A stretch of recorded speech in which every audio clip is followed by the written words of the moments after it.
अभी इस वक्त एक ऐसा यंत्र है जो इतनी दूरी पर है कि अगर आप आज उसे गुड मॉर्निंग कहें तो आपको जवाब परसों मिलेगा। यह 39 सालों से उड़ रहा है। इसे चलाने के लिए जितनी बिजली चाहिए वह आपके फ्रिज के बल्ब से भी कम है, और फिर भी यह आज तक हमसे बात करता रहा है। 5 सितंबर 1977 नासा ने एक यान लॉन्च किया जिसका मिशन सिर्फ 4 साल का था, बृहस्पति और शनि तक जाने के लिए। उन्होंने एक ऐसी ग्रहरेखण का फायदा उठाया जो 176 साल में एक बार होती है। एक ही लॉन्च से सारे ग्रहों तक पहुंचा जा सकता था। इसने बृहस्पति के छल्ले खोजे, नए चांद खोजे, आयो नाम के एक चांद पर ज्वालामुखी जो धरती से बाहर पहली बार देखे गए, और फिर यह चलता ही रहा। लेकिन जाने से पहले हमने इसके साथ कुछ जोड़ा था, एक संदेश, ताकि अगर कभी कोई इसे पाए तो हमारे बारे में जान सके। एक सोने की परत वाली रिकॉर्ड 55 भाषाओं में अभिवादन, धरती भर का संगीत, एक चुंबन की आवाज, एक मां के अपने बच्चे से पहले शब्द, और एक इंसानी दिल की धड़कन, और एक नक्शा जो बताता है धरती कहां है। पल्सर तारों की भाषा में लिखा हुआ भविष्य के नाम, एक चिट्ठी अंधेरे में फेंकी हुई। 1990 में 6 अरब किलोमीटर दूर से इसने अपना कैमरा एक आखिरी बार घुमाया और घर की तस्वीर खींची। वह छोटा सा बिंदु वही है जहां हर इंसान कभी जिया, फिर बिजली बचाने के लिए कैमरे हमेशा के लिए बंद कर दिए गए। अब वह हिस्सा आता है जो लोगों को चौंका देता है। उन कैमरों को चलाने वाला सॉफ्टवेयर अब धरती पर कहीं मौजूद नहीं है। जो कंप्यूटर उसे समझते थे वे भी अब नहीं रहे। अगर हम चाहें भी तो अब दोबारा पीछे मुड़कर नहीं देख सकते। 25 अगस्त 2012 वॉयेजर 1 ने हीलियोपोस पार किया, वह सीमा जहां सूरज की हवा खत्म होती है और तारों के बीच का अंतरिक्ष शुरू होता है।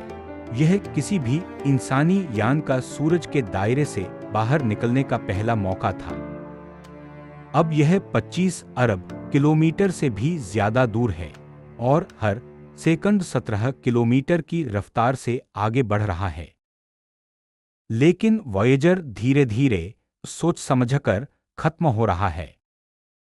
इसकी परमाणु बैटरी हर साल करीब 4 वॉट बिजली खो देती है, इसलिए दशकों से इंजीनियर इसे टुकड़ों में बंद करते आ रहे हैं।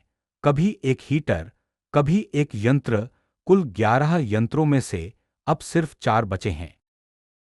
और नवंबर 2026 में यह एक ऐसी सीमा पार करेगा जो आज तक किसी ने नहीं की, धरती से एक पूरा लाइट रे दूर।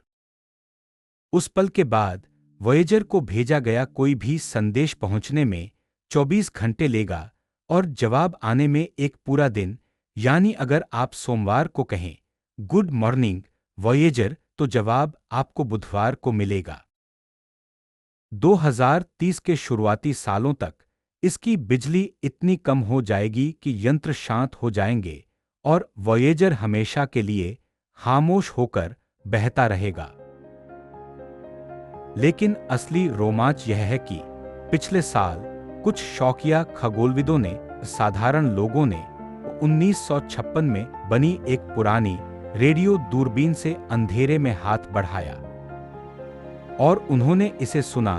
वॉयेजर की धीमी धड़कन 25 अरब किलोमीटर दूर से सबूत कि यह अब भी वहां है, अब भी चल रहा है, हर मुश्किल के खिलाफ। यह 4 साल के लिए बना था, यह 39 सालों से उड़ रहा है, यह हम सबसे ज्यादा जिएगा, हर शहर से ज्यादा, शायद हर सभ्यता से भी ज्यादा। हमारे चले जाने के बाद भी यह वहीं रहेगा, एक सोने की रिकॉर्ड लिए, धरती तक का एक नक्शा लिए और एक धीमी धुंधली होती धड़कन लिए। ब्रह्मांड का चित्र अभी अधूरा है और वॉयेजर का सफर भी। एक बिंदु, एक रेखा, एक कहानी। अगर यह कहानी आपको छू गई हो तो लाइक करें और देखिए यह उड़ान भरता है, घंटी बजाइए और यह बीप करती है। यही है हमारा स्पुतनिक। यह आपको उसी पल बताएगा जब अगला स्केच कक्षा में पहुंचेगा। और जब आप सब्सक्राइब करते हैं तो आप बन जाते हैं स्केच कॉस्मोस के आसमान में एक और बिंदु, एक स्केच हर हफ्ते। ब्रह्मांड का चित्र अभी अधूरा है।